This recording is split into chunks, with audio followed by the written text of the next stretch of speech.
Photo electric effect क्या होता है, बड़े ध्यान से इस चीज को समझेंगे, बहुत ही आसान है बच्चे। मान लो, ठीक है, मेरे पास एक मेटल की प्लेट है। क्या है मेरे पास?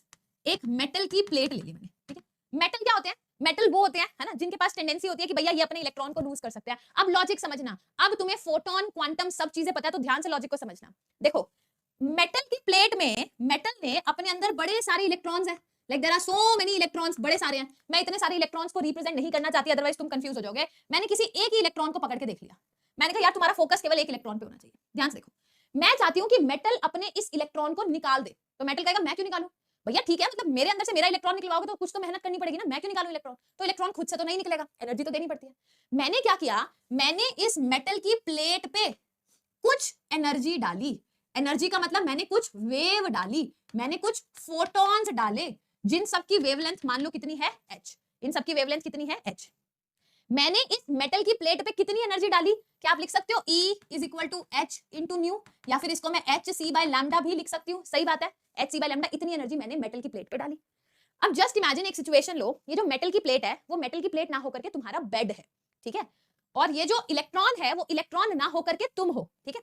और तुम सुबह सोए बड़े हो अपने बेड पे, सुबह 7 बज गई, तुम्हारी मम्मी ने आवाज मारी उठ जा, तुम नहीं उठे। 7:30 बज गई, तुम्हारी मम्मी ने कहा अब उठ जा नहीं तो पंखा बंद कर दूंगी, वार्निंग दी, तुम नहीं उठे, ठीक है। फिर मम्मी ने आकर पंखा बंद कर दिया, तुम तभी भी कुंभकर्ण की तरह सो रहे हो, तुम्हें कोई फर्क नहीं पड़ रहा, ठीक है।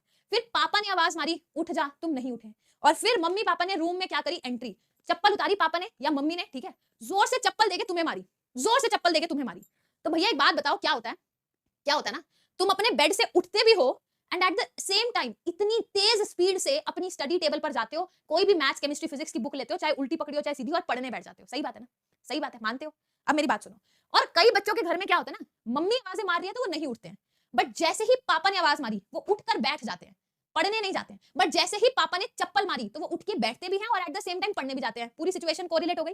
अब ध्यान से देखना, ये मेटल का इलेक्ट्रॉन, तुमने मेटल पे एनर्जी डाली, भाई साहब इलेक्ट्रॉन को कोई फर्क ही नहीं पड़ा, उठा ही नहीं। तुमने और एनर्जी डाली, उसको अभी तक जू नहीं रहेंगी उसके सिर, उसको पता ही नहीं चला, और एनर्जी डाली, कुछ नहीं हुआ। फिर एक पर्टिकुलर वैल्यू ऑफ एनर्जी तुमने डाली जिससे इलेक्ट्रॉन जस्ट नॉकआउट हो गया, कि बस उठ के मेटल के सरफेस पे बैठ गया। तो कम से कम आपको उस इलेक्ट्रॉन को कितनी एनर्जी देनी पड़ती है कि इलेक्ट्रॉन सरफेस से नॉकआउट हो जाए?